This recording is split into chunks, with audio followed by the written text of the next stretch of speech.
ជំរាបសួរបងប្អូនទាំងអស់គ្នាវិលមកកាន់វីដេអូថ្មីនេះខ្ញុំម្ដងទៀតហើយថ្ងៃនេះខ្ញុំចង់ចែករំលែកពីរបៀបប្រឡាក់ត្រីប្រាប្រៃផ្អែមហើបងប្អូនហើយចង់ដឹងថាវិធីនាងខ្ញុំ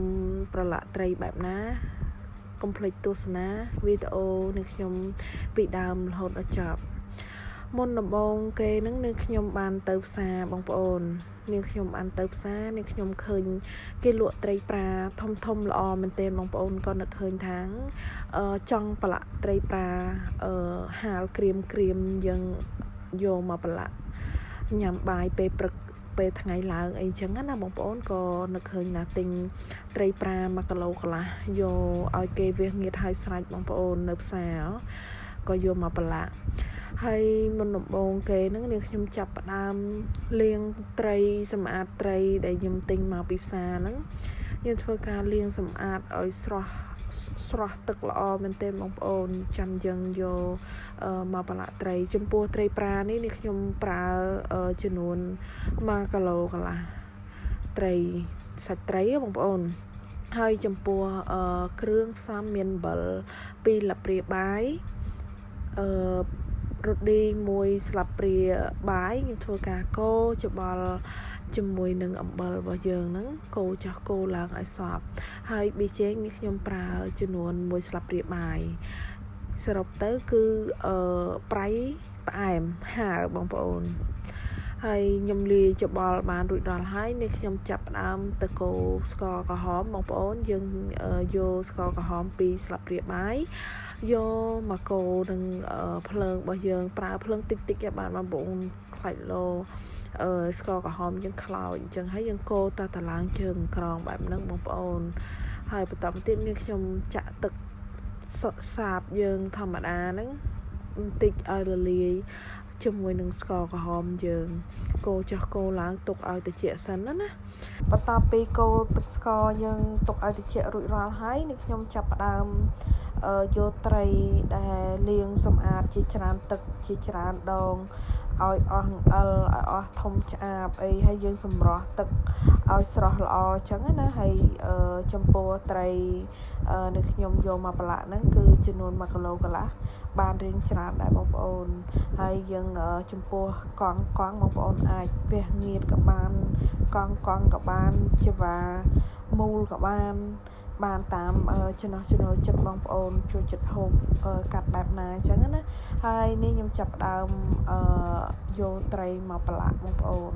យើងប្រឡាក់ម្ដងមួយហើយយើងធ្វើបែបហ្នឹងកុំឲ្យត្រីរបស់យើងហ្នឹងវាបាក់សាច់បើយើងដាក់ច្បល់យកខ្លាយលោត្រីរបស់យើងហ្នឹងគឺឲ្យបានចូលជាតិល្អអញ្ចឹងណាហើយយើងប្រឡាក់ម្ដងមួយហើយច្បាច់ចុះច្បាច់ឡើងច្បល់ចុះច្បល់ឡើងអញ្ចឹងណាបងប្អូនឲ្យសាច់ត្រីរបស់យើងនឹងចូលជាតិល្អហើយយើងហូបទៅឲ្យរសជាតិស្មើគ្នាអញ្ចឹងណាកុំឲ្យពេលយើងហូបទៅឲ្យតែនេះបន្តិចសាបទៅនេះបន្តិចប្រៃអីចឹងណាបងប្អូនហើយបន្ទាប់មកនេះខ្ញុំចាប់ផ្ដើមយកត្រីដែលយើងប្រឡាក់គ្រឿងមិញហ្នឹងយើងយកទឹកស្ករយើងហ្នឹងខ្ញុំប្រើពីវែកតូចហ្នឹងបងប្អូនហើយបន្តមកទៀតយើងចាប់ផ្ដើមច្បល់ច្បាច់ដែលទឹកស្ករយើងដាក់ប្រឡាក់មិញហ្នឹងបងប្អូនយើងយកទៅច្បល់ជុំគ្នាហ្នឹងទៅប្រឡាក់ម្ដងមួយទៅពេលដែលយើងដាក់ស្ករក្រហមមកបងប្អូនឡើងពណ៌ស្អាតមែនទែនបងប្អូនឃើញទេបើសិនជាបងប្អូនដាក់ស្ករសក៏បានដែរគ្រាន់តែថាយើងយកស្ករក្រហមទៅកូរហ្នឹងយកពណ៌បងប្អូនយកពណ៌ដល់ពេលយើងយកពណ៌ហើយយើងបន្ថែមនៅម្ទេសទៀតបងប្អូនរឹតតែស្អាតរឹតតែឆ្ងាញ់ហើយពេលដែលប្រឡាក់ដាក់ម្ទេសអញ្ចឹងណាបងប្អូនរុយអត់មានមកតោងរោមប្រឡាក់ត្រីប្រាហ្នឹងណាអត់មានមករុយរោមទេបងប្អូនពេលហាលអត់មានរុយដាក់ពងអីទេហើយនេះខ្ញុំចាប់ផ្ដើមយកម្ទេស3ស្លាបព្រាបាយហ្នឹងយកមករោយពីលើហ្នឹងយើងប្រឡាក់ម្ដងមួយឲ្យចូលជាតិម្ទេសរបស់យើងហ្នឹងបើសិនជាបងប្អូនអត់សូវចំណូលម្ទេស បងប្អូនបាច់ចាំដាក់ក៏បានដែរបើសិនជាបងប្អូនចូលចិត្តម្ទេសបងប្អូនដាក់3ស្លាបព្រាបាយ4ស្លាបព្រាបាយអីចឹងទៅពេលដែលយើងញ៉ាំទៅហាលឆ្ងាញ់ចឹងណាបងប្អូនតែសម្រាប់បងប្អូនក៏ចូលចិត្តហាលក៏ថាឆ្ងាញ់បងប្អូនក៏អត់ចូលចិត្តហាលក៏បាច់ចាំដាក់ក៏បានដែរដាក់បន្តិចក៏បានដែរហើយយកមកពណ៌ស្អាតអញ្ចឹងណាហើយយើងចាប់ដើមកូរចុះកូរឡើងច្របល់ចុះច្របល់ឡើងឲ្យម្ទេសក៏ដូចជាត្រីយើងឲ្យវាចូលសព្វសាច់ល្អអញ្ចឹងណាហើយមើលប្រឡាក់ទៅពណ៌ស្អាតមែនទែនបងប្អូនហើយនេះចាប់ដើមយកត្រីប្រឡាក់ហ្នឹងដែលនាងខ្ញុំប្រឡាក់មុនហ្នឹងបងប្អូនខ្ញុំយកទៅដាក់នៅក្នុងប្រអប់ស្អាតមួយខ្ញុំផ្អាប់នៅក្នុងទូមួយយប់ខ្ញុំអត់យកទៅហាលភ្លាមណាបងប្អូនខ្ញុំយកទៅដាក់នៅក្នុងប្រអប់មួយស្អាតមួយមកទៅរៀបត្រីដែលយើងប្រឡាក់មុនហ្នឹងបងប្អូនយើងត្រៀមដាក់ចូលក្នុងប្រអប់ហ្នឹងឲ្យអស់មកហើយនៅខ្ញុំយកទៅផ្អាប់នៅក្នុងទូទឹកកកមួយយប់ហើយបាននឹងខ្ញុំយកទៅហាលមិនមែននឹងខ្ញុំប្រឡាក់ឲ្យភ្លាមនឹងខ្ញុំយកទៅហាលអត់ទេបងប្អូនខ្ញុំដាក់ផ្អាប់នៅក្នុងទូរយៈពេលមួយយប់សិនឲ្យសាច់ត្រីយើងរឹងហើយរសជាតិយើងឆ្ងាញ់ងុំនៅក្នុងនឹងបងប្អូនហើយយើងធ្វើការរៀបដាក់ចូលក្នុងប្រអប់មួយមកហើយបងប្អូនអាចយកដាក់ហាលថ្ងៃតែម្ដងក៏បានដែរអាស្រ័យលើបងប្អូនតែបើថាចង់ឆ្ងាញ់ចង់ស្អាតក្រៀមដូចនេះខ្ញុំដាក់ក្នុងទូមួយយប់មកព្រលឹមឡើងយើងយកមកដាក់ហាលមើលសាច់ត្រីបងប្អូន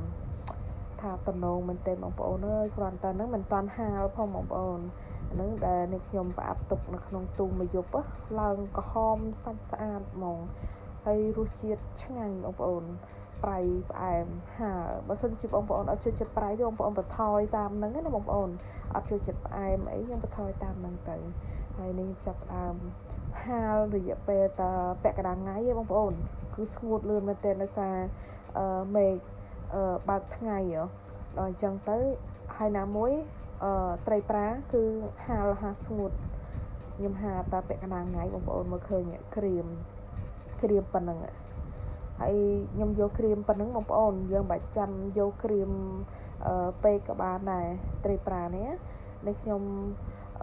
យកក្រៀមប៉ុណ្ណឹងរួចរាល់ជាការស្រេចបងប្អូននេះមើលលទ្ធផលមកបានក្រៀមប៉ុណ្ណឹងអរគុណអំពុំមីងដែលទស្សនាវីដេអូវិធីធ្វើត្រីប្រឡាក់ត្រីប្រាប្រៃផ្អែមចប់តែប៉ុណ្ណឹងបងប្អូនសូមអរគុណ